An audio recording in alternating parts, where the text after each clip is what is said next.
The scent of burning sage mingled with the metallic tang of fear as Eliza Greene pressed her back against the rough wooden wall of the general store, watching the torches gather in the dusty street below her window in the fading light of an August evening in 1876.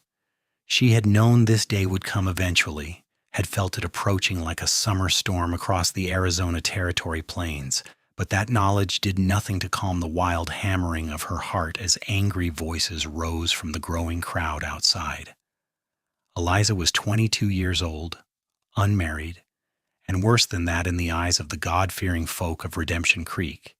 She was a woman who knew the secrets of the earth, who could coax healing from roots and leaves, who whispered to plants and understood their whispered replies. Her grandmother had taught her the old ways before consumption had taken her 5 years past, leaving Eliza alone in a world that feared what it could not understand. The crowd had been gathering since sunset, their numbers swelling with each passing minute.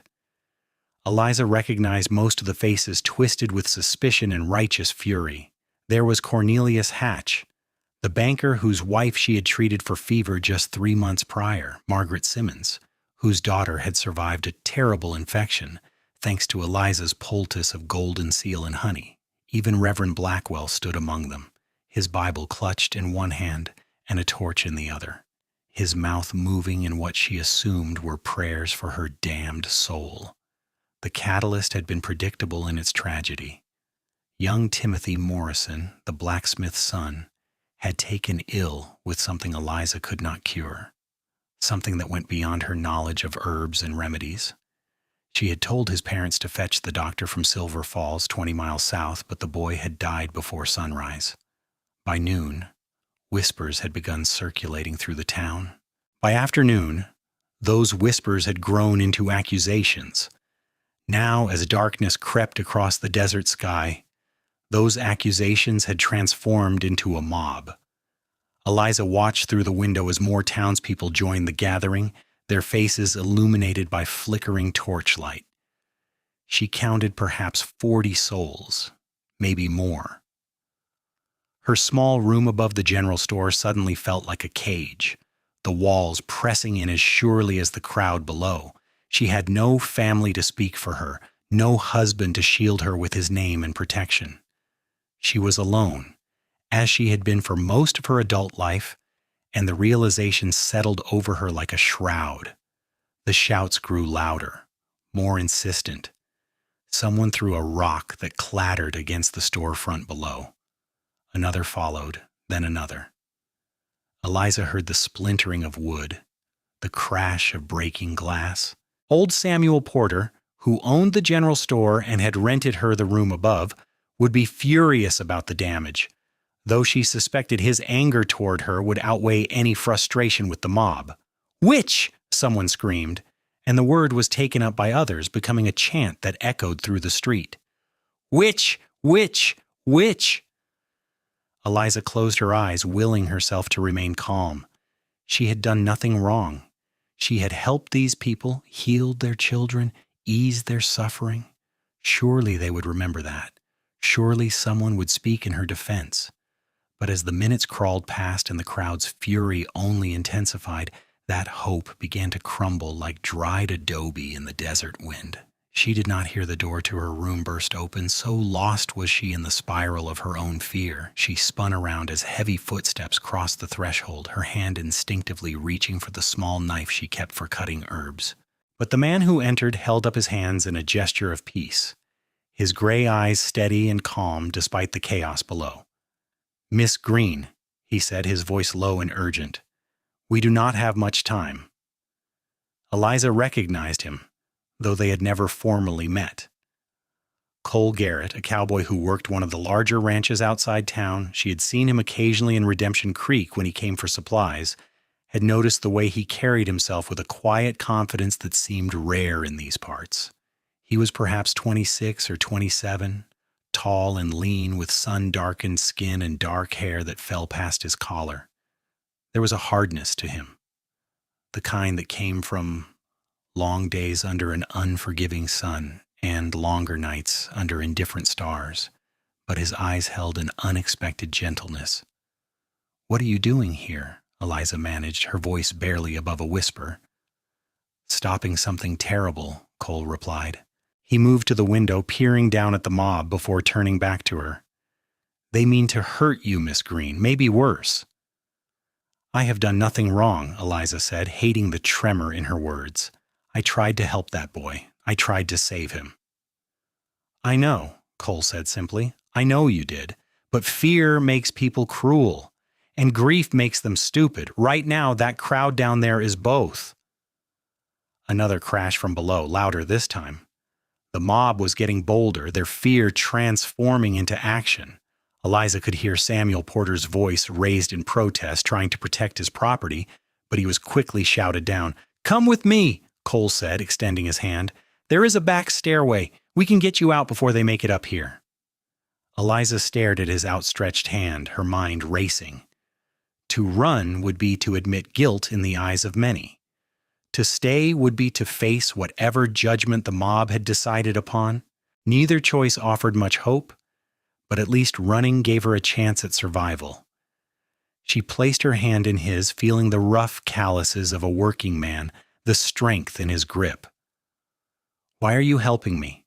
she asked as he led her toward the door. Cole paused, meeting her gaze. "Because it is the right thing to do," he said, "and because I have seen what you do, Miss Greene. My partner at the ranch, he cut his hand bad on barbed wire last month. Infection set in, and we all thought he would lose the arm. You came when we sent for you. You saved him. That is not witchcraft. That is mercy." The words struck something deep in Eliza's chest, a warmth that pushed back against the cold fear. Someone believed her. Someone saw the truth. But there was no time to dwell on the feeling. Cole was already moving, pulling her through the door and down a narrow hallway she had not known existed. The back stairs were steep and dark, barely wide enough for one person, let alone two. She stumbled once, and Cole's arm came around her waist, steadying her, and even in her terror she was aware of the solid warmth of him, the smell of leather and horse and clean sweat. They emerged into the alley behind the general store just as she heard the crash of footsteps on the main stairway inside. The mob had breached the building. They had perhaps seconds before someone discovered her missing and the chase began. Cole's horse waited in the shadows, a sturdy bay gelding with intelligent eyes. He lifted Eliza into the saddle with surprising ease before swinging up behind her, his arms coming around her to gather the reins. The horse responded instantly to his command, moving from stillness to a gallop in heartbeats, carrying them away from the torchlight and angry voices and into the vast darkness of the desert night. Eliza clung to the saddle horn as the horse ate up the ground beneath them, its hooves thundering against the hard-packed earth. Behind them she could hear shouts of discovery, the chaos of the mob realizing their quarry had escaped. But Cole knew the land, knew every arroyo and canyon and hidden trail, and he guided the horse with practiced ease through the darkness. They rode for what felt like hours, but was probably only 30 minutes before Cole finally slowed the horse to a walk. They had left Redemption Creek far behind, had climbed into the foothills where juniper trees cast strange shadows in the starlight. The August heat had faded with the sun, replaced by the desert's characteristic night chill, and Eliza shivered in her thin cotton dress. Cole felt the tremor run through her and immediately shrugged out of his coat, draping it over her shoulders without a word. The garment was warm from his body heat and smelled of him, and Eliza pulled it close, grateful for both the physical comfort and the unexpected kindness. "There is a line shack about a mile ahead," Cole said quietly. "It belongs to the ranch where I work. We can stop there for the night, let the horse rest. By morning, we will figure out what comes next." "I cannot ask you to do this," Eliza said, finding her voice at last. "You will be in trouble for helping me. They will call you a witch sympathizer or worse." She felt rather than saw Cole's shrug. "Let them call me what they want. I have been called worse by better people." "But your job, your life here," "is not worth much if I have to stand by and watch innocent people get hurt," Cole finished. Besides, I have been thinking about moving on anyway. Arizona territory is getting too crowded for my taste. There was something in his tone that suggested he was making light of a serious situation, trying to ease her guilt, and Eliza felt a rush of gratitude so intense it brought tears to her eyes. She blinked them back furiously, refusing to cry, refusing to give in to the overwhelming emotions that threatened to swallow her whole. The line shack appeared out of the darkness like a gift, a small structure of weathered wood and adobe tucked into the shelter of a rocky outcropping. Cole dismounted first, then helped Eliza down, his hands steady on her waist. For a moment they stood close, so close she could see the dark stubble on his jaw, the way his gray eyes reflected the starlight, and something passed between them, some recognition that neither was prepared to name. Then Cole stepped back, breaking the moment, and turned to tend the horse.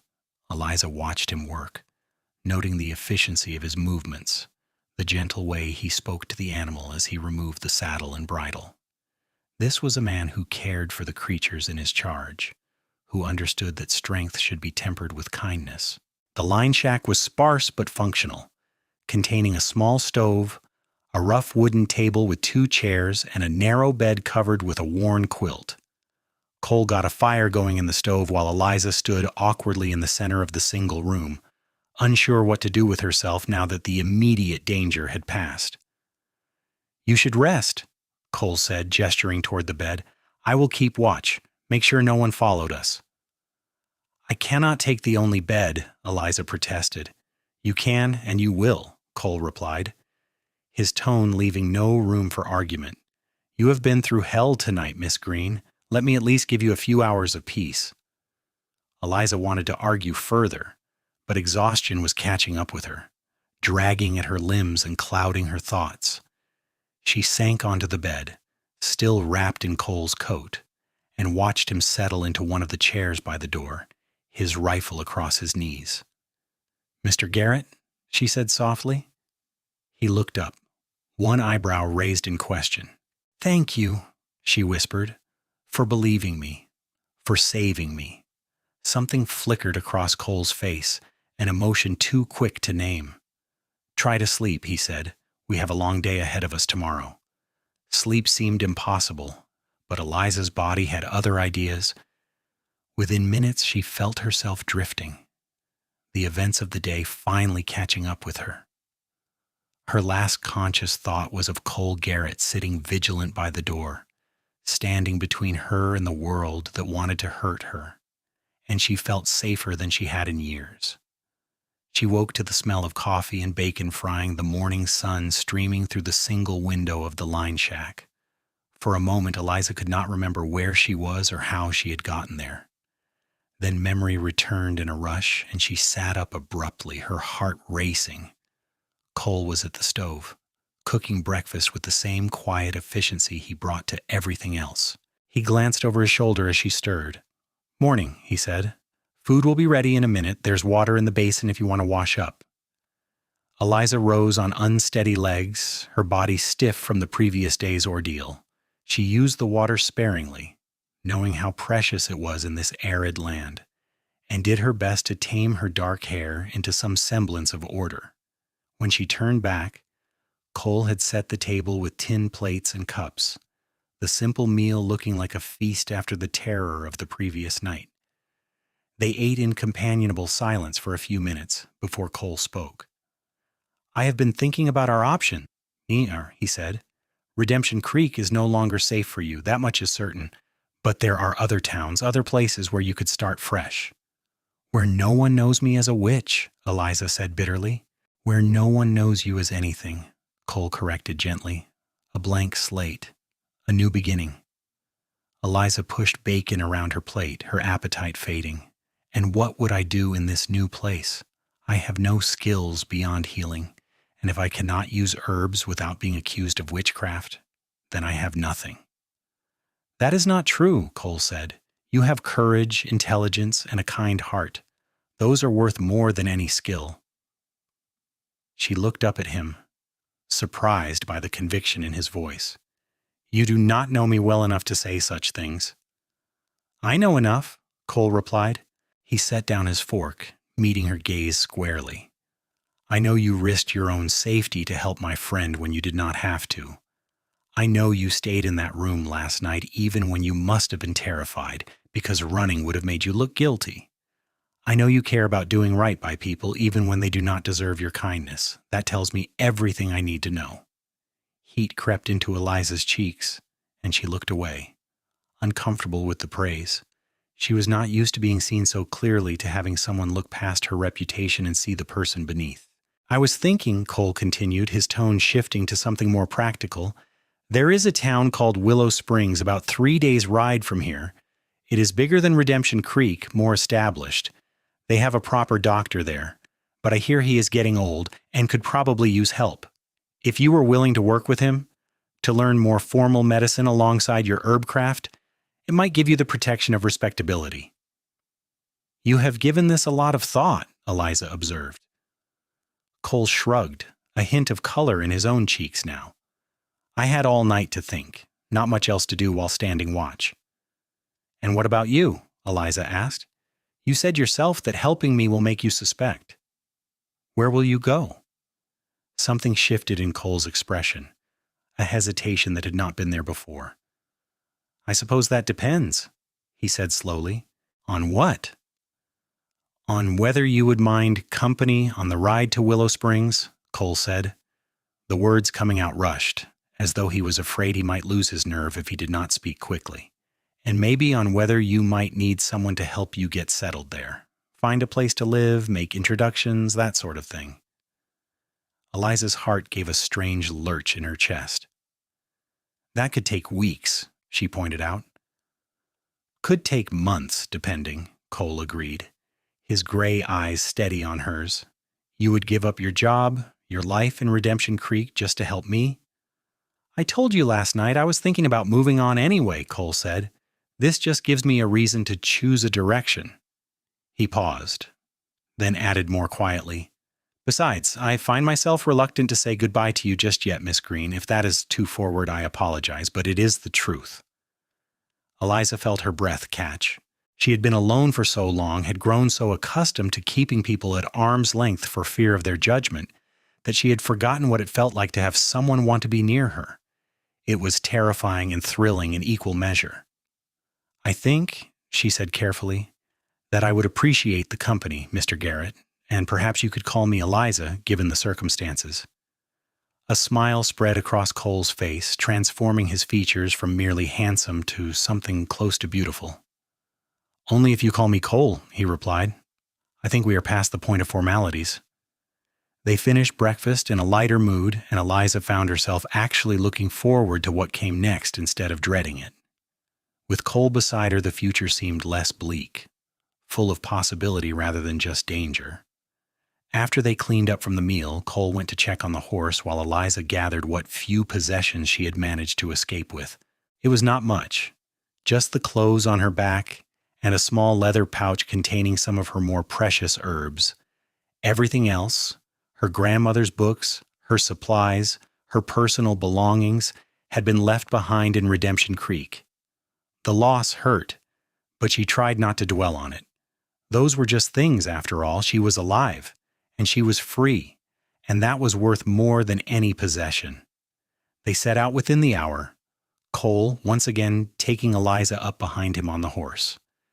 It was intimate, this shared saddle, requiring her to wrap her arms around his waist and press close against his back. She could feel the steady rhythm of his breathing, the solid strength of him, and found it comforting rather than uncomfortable. Cole seemed to feel the same, occasionally adjusting his position to ensure she was secure but never pulling away. The August sun climbed high and merciless as they rode, turning the desert into a shimmering oven. They stopped frequently to rest the horse and conserve water, seeking shade wherever they could find it. During these breaks they talked, tentative at first, but with growing ease. Cole told her about his life, about growing up on a struggling farm in Texas before drifting west after his parents died of cholera. He had worked a dozen different jobs in as many towns, always moving, never quite finding a place that felt like home. He spoke of vast cattle drives and dangerous river crossings, of nights under stars so numerous they seemed to crowd out the darkness, of the strange loneliness that came from being surrounded by people yet feeling fundamentally alone. In turn, Eliza told him about her grandmother, about learning the properties of plants and roots, about the satisfaction that came from easing someone's suffering. She spoke of the suspicion she had always faced, the way people wanted her help but feared her knowledge, sought her cures but whispered about her behind closed doors. She told him about the loneliness of her own life, of being set apart not by choice but by the accident of her gifts. As they talked, Eliza realized how similar their experiences had been despite their different paths. They were both outsiders, both searching for a place where they could belong, both carrying wounds that time had not quite healed. By the time they made camp that first night, she felt she knew Cole better than she had known anyone in years, and the feeling seemed to be mutual. They settled on opposite sides of a small fire, the horse picketed nearby, and talked long into the night about everything and nothing, about dreams and regrets and the uncertain future that lay ahead. The second day of travel brought them into rougher country, where the desert gave way to broken mesas and deep canyons. The terrain was beautiful in its harshness, all rust-red rock and twisted juniper, but it was also treacherous, requiring careful navigation. They were picking their way along a narrow trail, a sheer cliff rising to their left and an equally sheer drop to their right, when the horse suddenly shied, nearly unseating both riders. Cole fought for control, his muscles going rigid with effort as he worked to calm the animal. "Easy," he murmured, his voice low and soothing. "Easy there, boy." The horse settled, but its ears remained pinned back, nostrils flaring. Something had spooked it badly. Cole scanned the area, his free hand moving to the rifle strapped to the saddle, and then Eliza saw what had frightened the horse. A rattlesnake, thick as a man's arm and easily 6 feet long, lay coiled in the middle of the trail ahead, its tail buzzing a warning that raised every hair on Eliza's body. "Do not move," Cole breathed, barely loud enough to hear. "Do not even breathe." They sat frozen as the snake regarded them with cold, unblinking eyes. The horse trembled beneath them, every instinct screaming at it to bolt, but Cole's steady hand on the reins and his calm voice kept it still. Minutes crawled past like hours. Sweat ran down Eliza's back, soaking her dress. The sun beat down mercilessly, reflecting off the rocks until the heat seemed to press against them from all sides. Finally, after what felt like an eternity, the snake uncoiled and slithered off the trail, disappearing into the rocks. Cole waited another full minute before gently urging the horse forward, and even then he moved with exaggerated care, not wanting to provoke another encounter. "That was close," Eliza said when they had put some distance between themselves and the snake. "Too close," Cole agreed. She could feel the tension slowly draining from his body. "Are you all right?" "I am fine," Eliza assured him. "You handled that perfectly." "Years of practice," Cole said. "You encounter enough dangerous things out here, you learn to stay calm. Panic gets you killed faster than venom." They made better time after that, the trail widening and leveling out as they descended from the mesas. By evening, they reached a small stream, the first running water they had seen since leaving the line shack, and both human and horse drank gratefully. Cole decided they would camp by the stream for the night, taking advantage of the water and the relative comfort of the spot. While he tended to the horse and set up a makeshift shelter, Eliza explored the area, her trained eye automatically cataloging the plants that grew along the stream bank. She found watercress and wild onion, a few late blooming columbines, and something that made her breath catch with excitement: meadow sweet, a plant she had not seen since leaving Redemption Creek. The roots could be used for headaches and fever, and she had left all her stores behind in her hasty escape.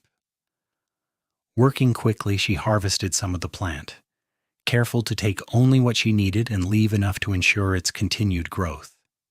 It was a small thing, rebuilding her collection of herbs, but it felt like a step toward reclaiming her identity, toward becoming herself again rather than just a refugee fleeing persecution. When she returned to camp, Cole had managed to catch a rabbit, which was now roasting over the fire. He looked up as she approached, and his eyes dropped to the plants in her hands. "Finding useful things, Signans?" he asked. "Very useful," Eliza confirmed. She sat cross-legged by the fire and began processing the meadow sweet, separating roots from stems with practiced efficiency. "This is good medicine. I am glad to have it again." Cole watched her work for a moment, his expression thoughtful. "It is a gift, what you do," he said quietly. "Understanding plants, knowing how to use them to help people. I wish others could see that." "Most people fear what they do not understand," Eliza replied, not looking up from her task. "It is easier to call something witchcraft than to admit there is knowledge beyond their own." "That does not make it right." "No," Eliza agreed, "but it makes it predictable." They fell silent after that, but it was a comfortable silence, each occupied with their own tasks, yet aware of the other's presence.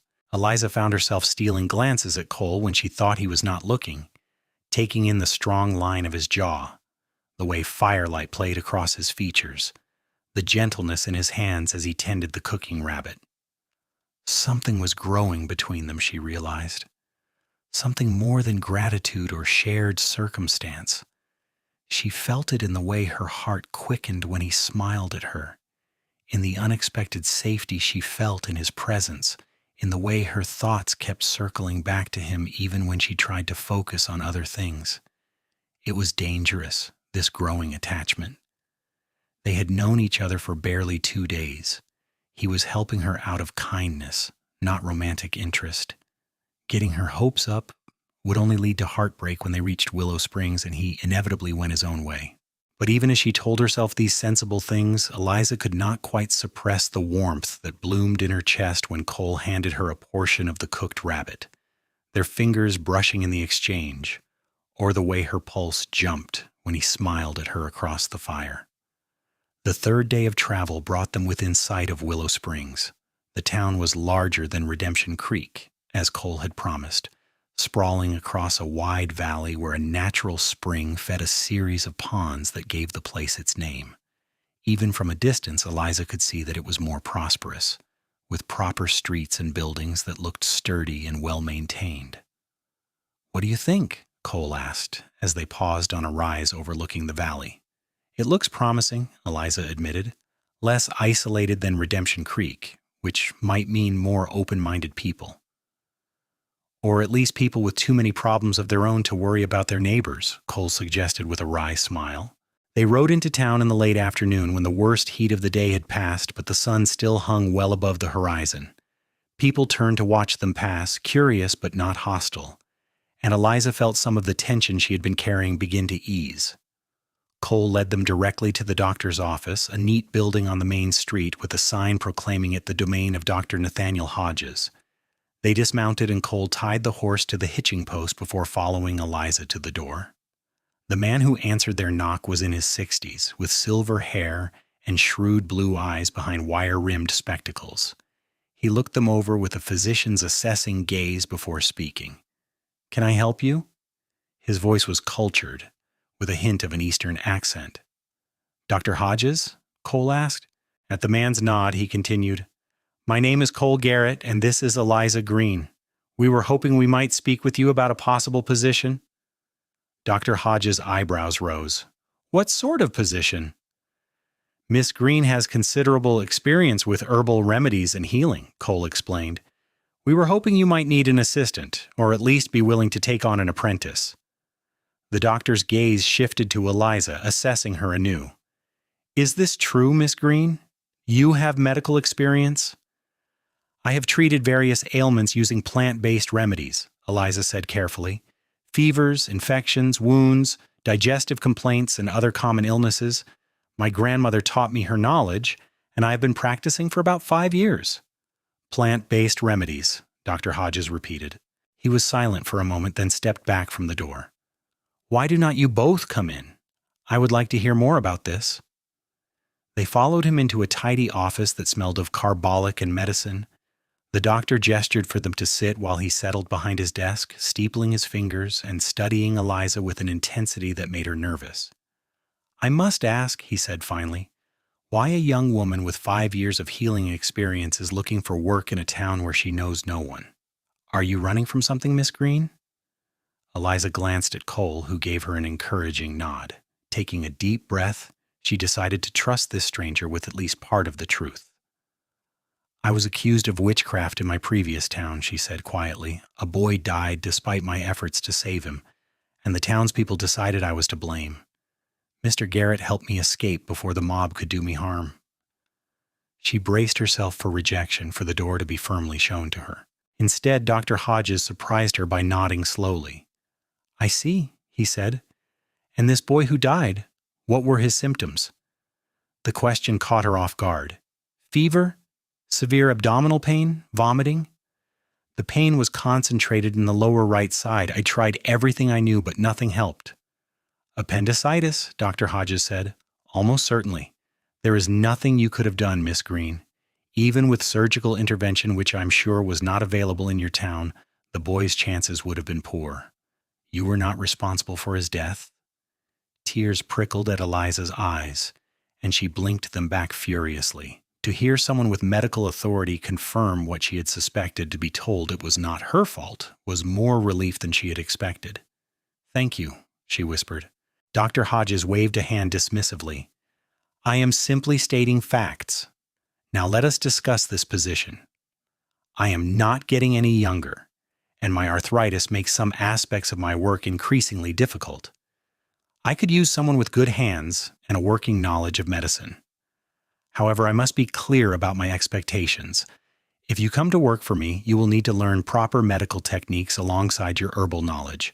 I will not have superstition practiced under my roof, but I'm not fool enough to dismiss traditional remedies that work. Many of our modern medicines are derived from plants, after all. Can you accept those terms?" "Yes," Eliza said without hesitation. "I want to learn. I have always wanted to expand my knowledge beyond what my grandmother taught me." "Good," Dr. Hodges said. "Then we have an agreement. I can offer you room and board in exchange for your assistance, plus a small wage once you have proven yourself. There is a spare room upstairs that you can use. Does that suit you?" It was more than Eliza had dared to hope for. "It suits me perfectly, Dr. Hodges, thank you." "Call me Nathaniel," the doctor said. "If we are to work together, we should at least be on familiar terms."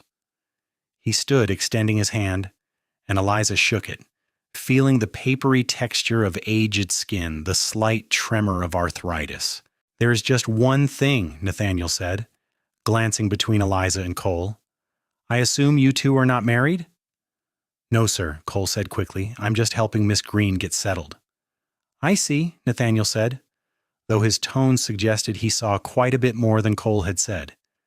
"Well, Mr. Garrett, there is a respectable boarding house 2 streets over run by a widow named Mrs. Patterson. I'm sure she would have a room available if you are planning to stay in Willow Springs for any length of time." "I might do that," Cole said, and Eliza tried not to feel too pleased by the idea that he was not leaving immediately. They spent the next hour getting Eliza settled into her new quarters. The room was small but clean, with a real bed and a window overlooking the street. It was more than she had expected, and certainly more than she deserved after fleeing Redemption Creek in disgrace. When everything was arranged, Cole announced he should go find that boarding house and get himself a room before dark. Eliza walked him out, suddenly reluctant to let him go even though she knew she was being foolish. They stood on the porch of the doctor's office, the evening sun painting everything in shades of gold and amber. Cole's horse waited patiently at the hitching post, and the street was quiet, most people having gone home for supper. "Well," Cole said, and then seemed unsure how to continue. "Thank you," Eliza said, the words inadequate for everything he had done. "For saving me, for bringing me here, for believing in me when no one else did. I will never forget your kindness." "It was not just kindness," Cole said quietly. His gray eyes met hers, and she saw something in their depths that made her heart stutter. "Eliza, I know we have only known each other a few days, but I feel I should be honest with you. I did not help you out of simple charity. I helped you because from the first moment I saw you in Redemption Creek, I thought you were the most striking woman I had ever laid eyes on. And then when I got to know you these past days, I found you were even more remarkable than I had imagined. I am not ready to say goodbye to you." Eliza stared at him, her mind struggling to process what he had just said. "Cole, You do not have to say anything," Cole interrupted gently. "I just wanted you to know. I am going to get that room at Mrs. Patterson's boarding house, and I'm going to find work somewhere in town. And I'm going to court you properly if you will let me. No pressure, no expectations. I just want the chance to see where this might go." A smile spread across Eliza's face, so wide it almost hurt. "I would like that," she said. "I would like that very much." Cole's answering smile was brilliant. He reached out and took her hand, raising it to his lips in a gesture that was both old-fashioned and utterly charming. "Then I will see you tomorrow, Miss Greene. Sleep well." He mounted his horse and rode away, and Eliza stood on the porch watching until he disappeared around a corner. Her hand tingled where his lips had touched it, and her heart felt lighter than it had in years. Maybe, just maybe, everything was going to be all right. The next weeks passed in a blur of activity. Eliza threw herself into her work with Dr. Hodges, learning everything she could about modern medical practices. She discovered that her instincts about healing were sound, but Nathaniel helped her refine her knowledge, teaching her anatomy and physiology, showing her proper wound care and surgical techniques. In turn, she shared her knowledge of herbs and natural remedies. Nathaniel was fascinated by her grandmother's recipes, and together they began experimenting, combining traditional plant medicine with modern practices to create treatments that were more effective than either approach alone. The people of Willow Springs proved to be cautiously welcoming. Word spread quickly that Dr. Hodges had a new assistant, and while some were suspicious of a young woman practicing medicine, most were too desperate for good care to question it. Eliza treated everything from broken bones to childbirth complications, working long hours and gradually building trust within the community. And through it all, there was Cole. True to his word, he had found a room at Mrs. Patterson's boarding house and secured a job at one of the local ranches. He came to town whenever he could, appearing at the doctor's office with wildflowers or calling on her during her rare free hours. They took walks along the spring-fed ponds, talking about everything and nothing, learning each other's histories and dreams and fears.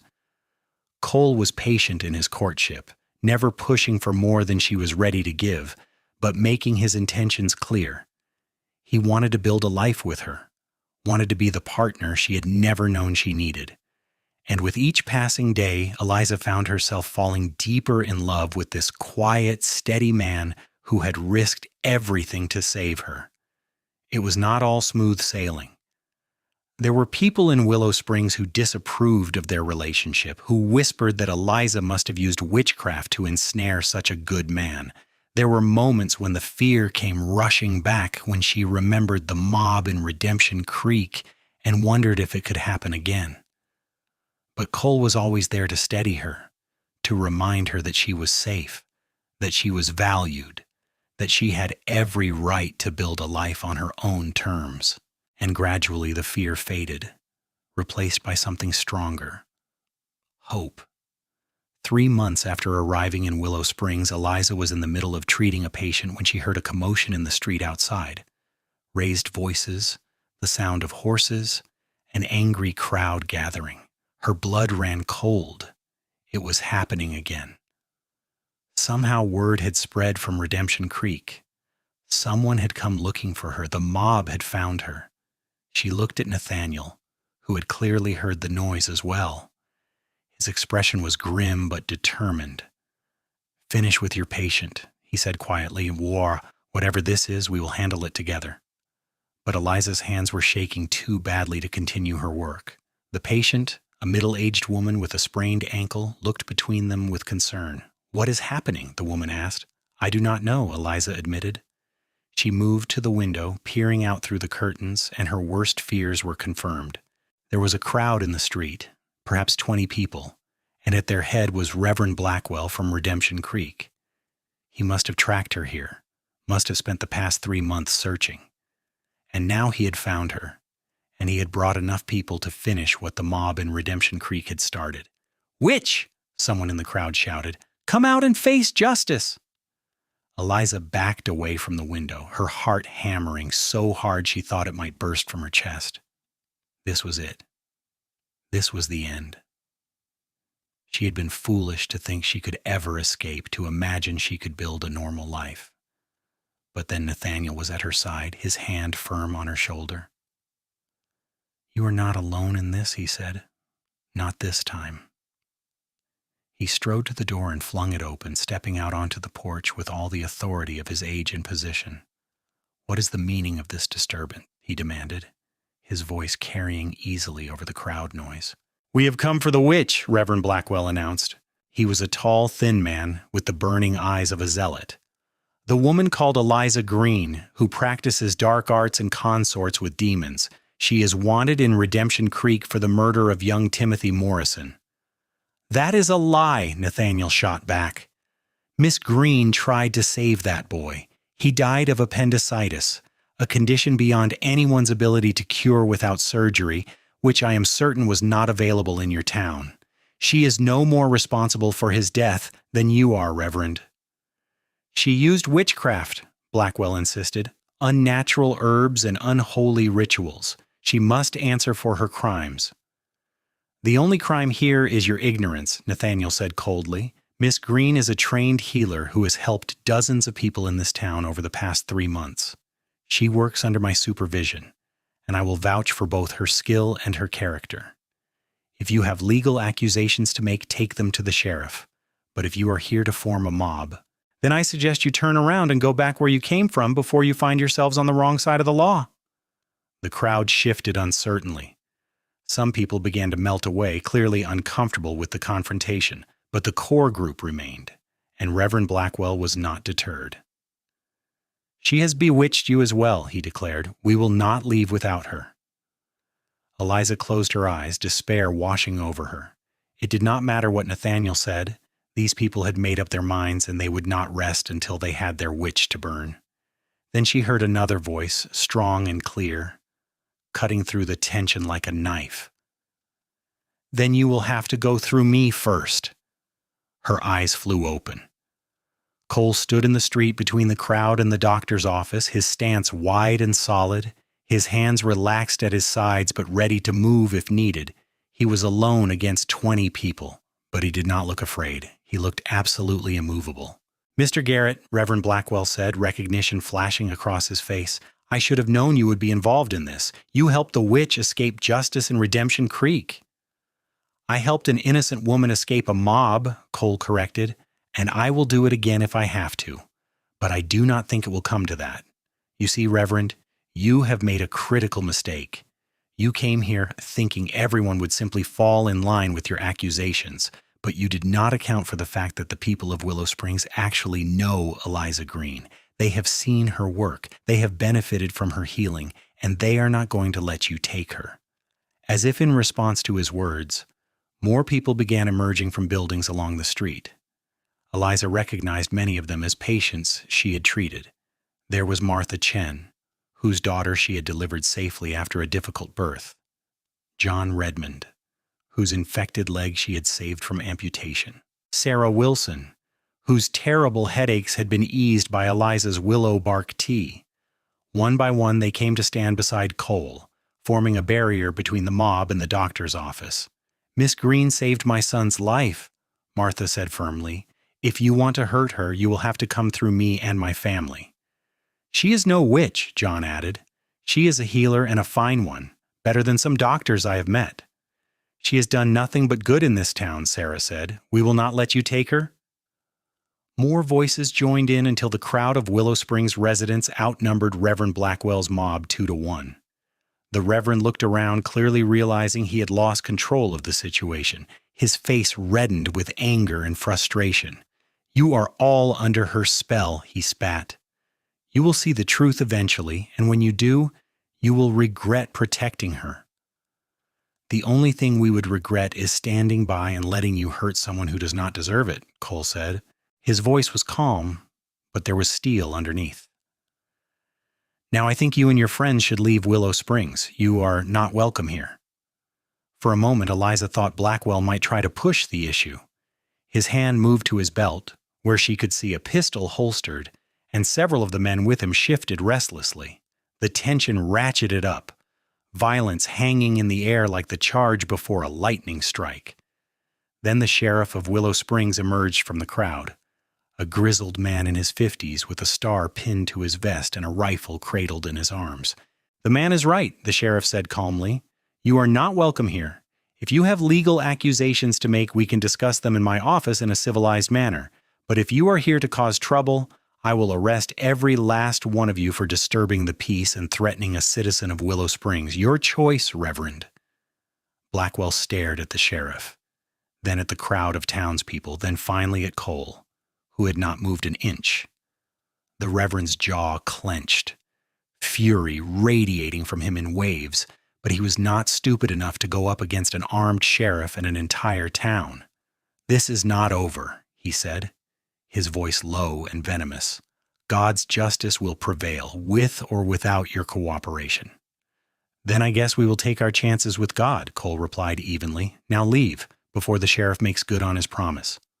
Slowly, reluctantly, Reverend Blackwell and his followers began to retreat. They mounted their horses and rode out of town, throwing dark looks over their shoulders. But they rode away. They were gone. The crowd of Willow Springs residents remained in the street for several minutes, as if unable to believe the confrontation was really over. Then someone started clapping and the applause spread, and suddenly people were cheering, celebrating their victory over intolerance and fear. Cole turned and looked up at the porch where Eliza stood, and their eyes met across the distance. Without thinking, she rushed down the steps and into his arms, and he caught her, holding her tight against his chest while she shook with reaction. "You are safe," he murmured into her hair. "You are safe, Eliza. I will always keep you safe." "You could have been hurt," she said, her voice muffled against his shirt. "He had a gun. They all did. You could have been killed defending me." "But I was not," Cole said. He pulled back just enough to cup her face in his hands, his thumbs brushing away tears she had not realized she was shedding. "And neither were you. That is what matters." "I love you," Eliza blurted out, the words tumbling free before she could stop them. "I love you, Cole Garrett. I think I have loved you since you burst into my room and offered me your hand, but I was too afraid to admit it. But I'm not afraid anymore. Life is too short and too precious to waste time on fear. I love you, and I do not care who knows it." Cole's smile was like the sun breaking through storm clouds. "Good," he said, "because I love you too, Eliza Greene. I have loved you since I saw you treating my friend with such care and skill. I love your strength and your kindness and your brilliant mind. I love everything about you, and I want to spend the rest of my life proving it, if you will let me." "Yes," Eliza whispered. "Yes, yes, yes." He kissed her then, right there in the middle of the street with half the town watching. And Eliza did not care one bit about propriety or reputation. She kissed him back with everything she had, pouring all her love and gratitude and hope into that single perfect moment. When they finally broke apart, both breathless and grinning like fools, the crowd erupted into cheers again. Someone whistled, someone else called out congratulations, and Eliza laughed, the sound bright and free and utterly joyful. Dr. Hodges stood on the porch, shaking his head with fond exasperation. "Well," he called out, "I suppose this means I should start looking for a new assistant since this one is about to become otherwise occupied." "Not right away," Eliza called back. "I still have so much to learn from you, Nathaniel. If you will have me, I would like to continue working with you even after Cole and I are married." "I would not dream of losing you," Nathaniel replied. "You have become indispensable, my dear. Besides, someone needs to keep this old man honest in his medicine." The celebration continued into the evening, with people stopping by to offer their congratulations and support. By the time things finally quieted down and the crowd dispersed, Eliza felt exhausted, but happier than she could ever remember being. She and Cole sat on the porch steps as darkness fell, her head resting on his shoulder, his arm around her waist. The spring-fed ponds reflected the first stars of evening, and somewhere in the distance, a coyote sang its lonely song to the moon. "When should we get married?" Cole asked, his voice low and content. "Soon," Eliza said. "I do not want to wait any longer than we have to. I have wasted too much time already, too many years alone. I want to start our life together." "Next week?" Cole suggested. "That would give us time to arrange things properly. I would like to marry you in a church, with the whole town watching, so everyone knows you are my wife and under my protection." "Next week," Eliza agreed. She tilted her head up to look at him. "Are you sure about this? Being with me will not always be easy. There will always be people like Reverend Blackwell, people who fear what they do not understand." "Let them fear," Cole said. "As long as I have you, I can face anything. Besides, I think today proved that we have more friends than enemies. The people of Willow Springs stood up for you, Eliza. They saw your worth. That is not something to dismiss lightly." "No," Eliza said softly. "It is not. I think I have finally found a home, Cole. Not just a place, but a real home with people who accept me for who I am." "Then let us build our life here," Cole said. "Let us put down roots and raise children and grow old together in this place. Let us show the world that love and acceptance are stronger than fear and hatred." "I would like that," Eliza said.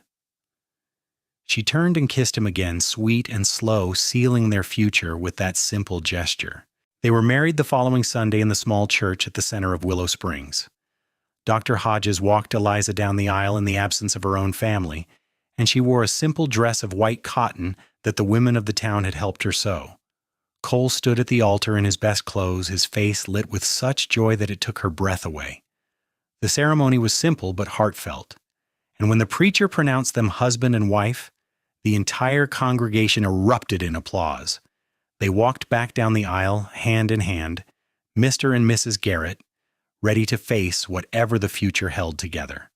A reception was held at the town hall, with food and music and dancing that lasted well into the night. Eliza danced with her new husband, with Dr. Hodges, with the sheriff, and with the mayor, and with half the men in town. She felt lighter than air, as if she might float away on the strength of her happiness alone. But the best part came later when she and Cole finally retreated to their new home, a small house on the edge of town that Cole had been secretly preparing for weeks. He carried her over the threshold, and she laughed with delight at the romantic gesture, wrapping her arms around his neck and kissing him soundly. "Welcome home, Mrs. Garrett," Cole said, setting her gently on her feet. "Home," Eliza repeated, tasting the word. It had been so long since she had truly felt like she had one. "Yes, this is home, because you are here." That night they came together as husband and wife, and Eliza discovered a whole new kind of healing, a union of body and soul that left her feeling complete in a way she never had before. Afterward, lying in Cole's arms with her head pillowed on his chest, listening to the steady beat of his heart, she felt a peace settle over her that she had never known. "Thank you," she whispered. "For what?" Cole asked, his hand stroking lazily through her hair. "For seeing me," Eliza said. "For believing in me when everyone else saw only something to fear. For loving me." "That," Cole said, pressing a kiss to the top of her head, "is the easiest thing I have ever done." The years that followed were not without their challenges. Eliza continued her work with Dr. Hodges, gradually taking on more responsibilities as his arthritis worsened. She gained a reputation as an exceptional healer, and people traveled from neighboring towns to seek her help. There were still those who whispered about witchcraft, who viewed her abilities with suspicion, but they were few, and their voices were drowned out by the many who spoke in her defense. Cole continued working at the ranch, eventually becoming foreman, a position of respect and responsibility. He was known as a fair man, hard but honest, and his reputation grew alongside his wife's. Together, they became pillars of the Willow Springs community, respected and valued. 2 years after their wedding, Eliza gave birth to their first child, a boy they named Samuel after the general store owner who had given her that first room above his store despite everything. The birth was difficult, and there were moments when Eliza feared for both her life and the baby's. But with Dr. Hodges's steady guidance and her own knowledge of herbs to ease the pain and strengthen her body, she came through it safely. Cole wept when he held his son for the first time, tears of joy and wonder streaming down his face. "He is perfect," he said, his voice choked with emotion. "Eliza, he is absolutely perfect." "He has your eyes," Eliza said, exhausted but happy. "I knew he would." Samuel was followed 2 years later by a daughter they named Grace, and then 3 years after that by another boy, Thomas. Each birth brought its own challenges and joys, and Eliza found that motherhood suited her in unexpected ways. She loved teaching her children about plants and healing, loved watching them grow and learn and become their own people. When Dr. Hodges finally retired at the age of 72, he formally turned his practice over to Eliza, and she became the primary physician in Willow Springs.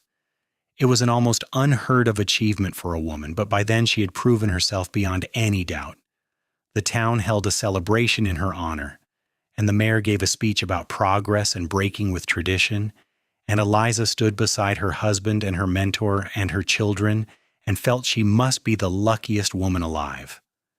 Nathaniel lived another 5 years, long enough to see all 3 of Eliza's children grow into bright, curious youngsters, long enough to know that his life's work would continue in capable hands.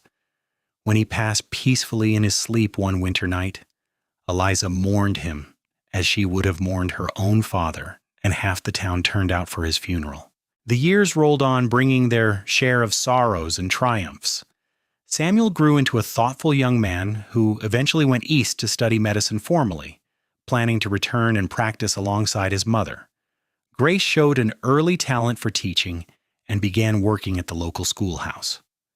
Thomas inherited his father's love of horses and the open range, becoming a skilled cowboy by his teenage years.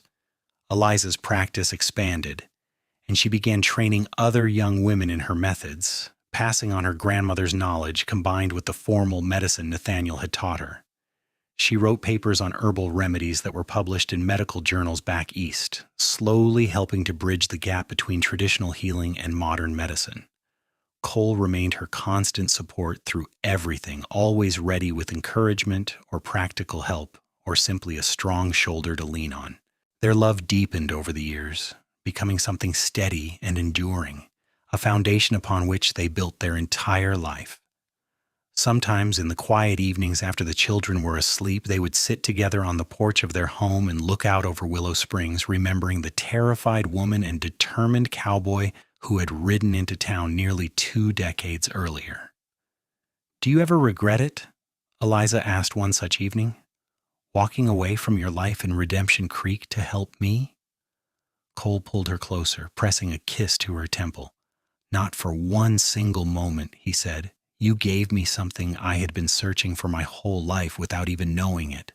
A home, a family, a purpose. How could I ever regret that?" "I love you," Eliza said. The words as true now as they had been the day she first spoke them in the street after Cole had stood between her and the mob. "I love you too," Cole replied. "Always have, always will." They sat in comfortable silence as the sun set, painting the sky in brilliant shades of orange and red and gold. In the distance, Eliza could see the ponds that gave the town its name, still reflecting the dying light. Birds called their evening songs. The desert air began to cool as darkness approached. Eliza thought about her grandmother, about the legacy of knowledge that had nearly gotten her killed but had ultimately led her to this life, this family, this home. She thought about the mob in Redemption Creek and wondered whatever had become of Reverend Blackwell and his followers. She thought about all the people she had helped over the years, all the lives she had touched and been touched by in return. But mostly she thought about the man beside her, the cowboy who had risked everything to defend her, who had stood before an angry mob and declared her worth when no one else would. He had saved her life that night in Redemption Creek, but more than that, he had given her back her future, her hope, her belief that she could be loved for who she truly was. "Do you remember the night we met?" Eliza asked, "when you came into my room above the general store?" "Every detail," Cole said. "You were terrified but trying so hard to be brave. I remember thinking that you were the strongest person I had ever met." "I was not strong," Eliza protested. "I was falling apart." "You were standing your ground even though you were terrified," Cole corrected. "That is the very definition of strength. You have always been strong, Eliza. Sometimes I think you do not give yourself enough credit for that." "Maybe," Eliza conceded. She laced her fingers through his, feeling the calluses on his palm, the familiar warmth of his skin. "But I learned to be stronger because you showed me I did not have to face things alone. You taught me that asking for help is not weakness, that letting people in does not make you vulnerable. It makes you human." "We taught each other," Cole said. "That is what marriage is, I think. Learning from each other, growing together, becoming better versions of ourselves because we have someone who believes in us unconditionally." Eliza smiled, tilting her face up to kiss him softly. Even after all these years, his kisses still made her heart race, still filled her with the same warmth and joy as that first time in the street. The sound of children's laughter drifted from inside the house, where Samuel and Grace and Thomas were playing some game that involved a great deal of noise and excitement. Cole chuckled, the sound rumbling through his chest. "I should probably go make sure they are not destroying the house," he said, but he made no move to get up. "Give them a few more minutes," Eliza said, snuggling closer. "I am not quite ready to let go of this moment." "Then we will stay right here," Cole agreed, tightening his arm around her. And so they sat as stars began to appear in the darkening sky, two people who had found each other against all odds, who had built a life together through determination and love and unwavering faith in each other. The Wild West was slowly being tamed around them, the frontier gradually giving way to civilization. But here in Willow Springs, in this moment, they were exactly where they were meant to be. Years continued to pass, measured in seasons and milestones. Samuel returned from his medical studies back east with a degree and a wealth of new knowledge, which he immediately put to use alongside his mother. Together, they expanded the practice even further, building a small hospital that served not just Willow Springs, but the entire surrounding region. Grace married a teacher from Silver Falls and moved there to start her own school, though she visited often with her own growing family. Thomas took over as foreman of the ranch where Cole had worked for so many years, proving himself every bit as capable as his father.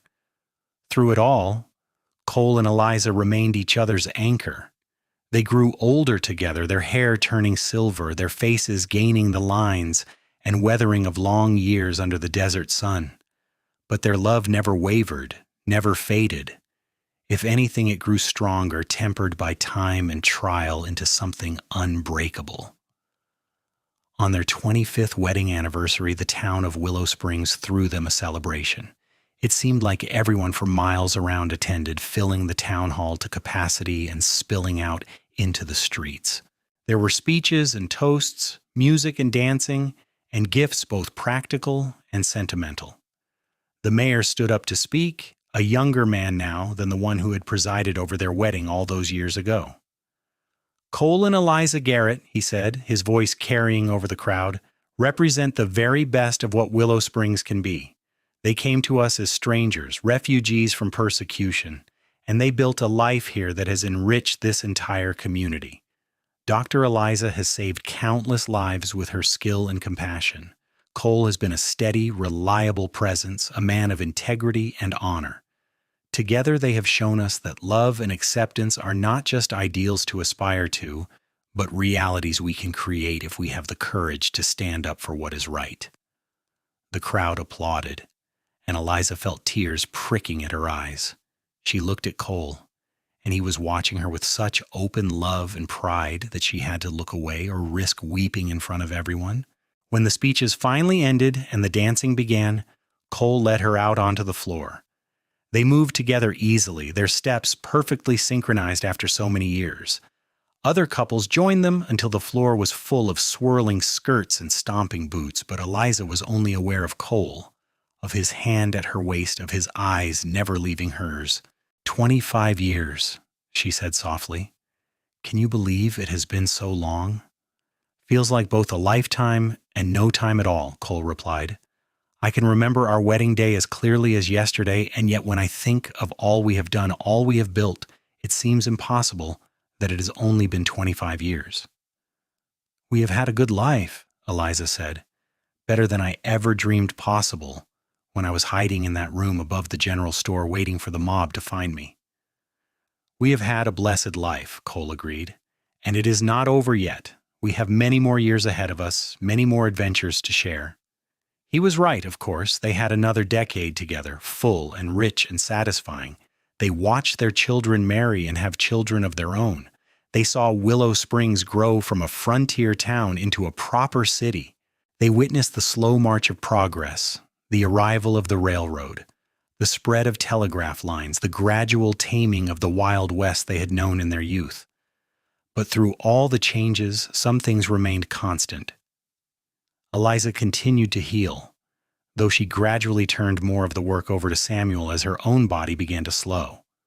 Cole continued to work with horses, though he spent more time teaching the younger generation than doing the hard physical labor himself.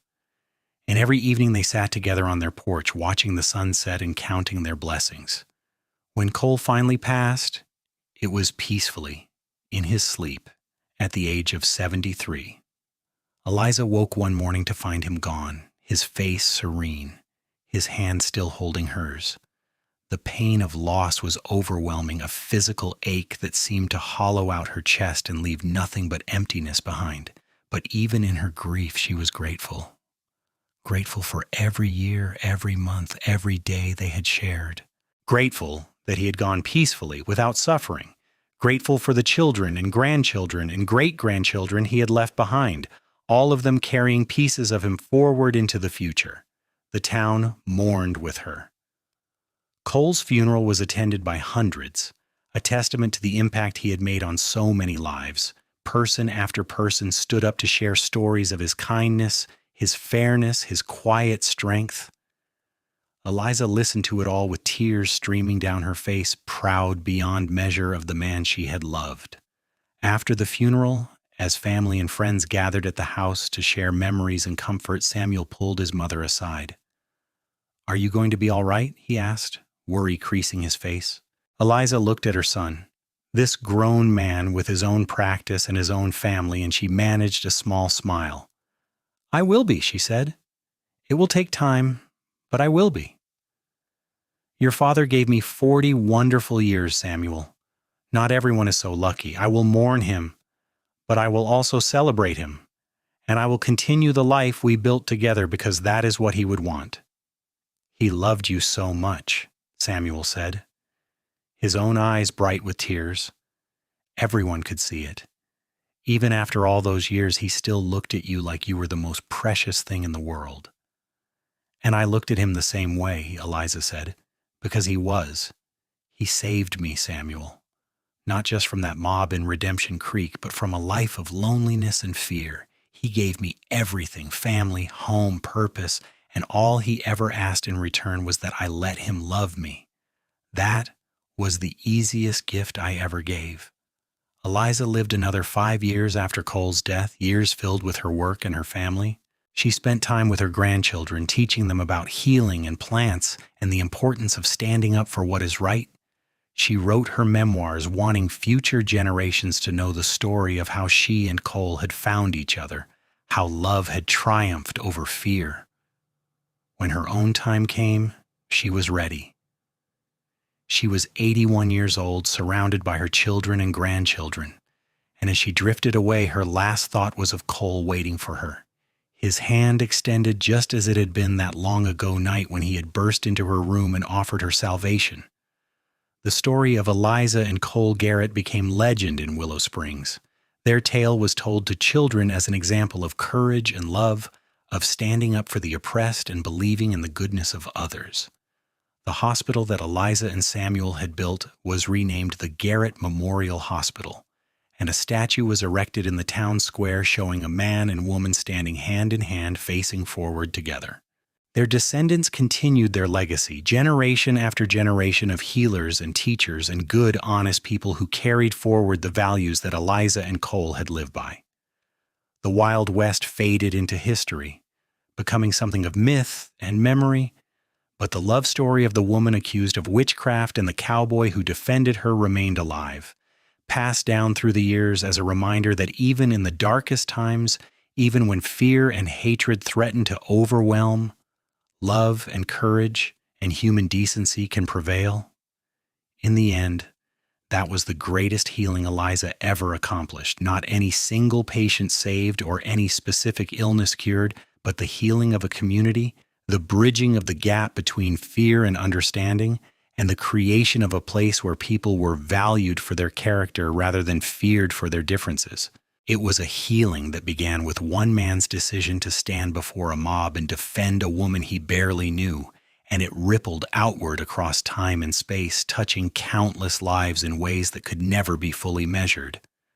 And somewhere in the great beyond, perhaps Eliza and Cole Garrett were sitting together watching over the town and the family they had created, holding hands just as they always had, their love eternal and unshakable, a testament to the power of one simple truth, that when we choose compassion over fear, acceptance over hatred, and love over all else, we create something that not even death can destroy.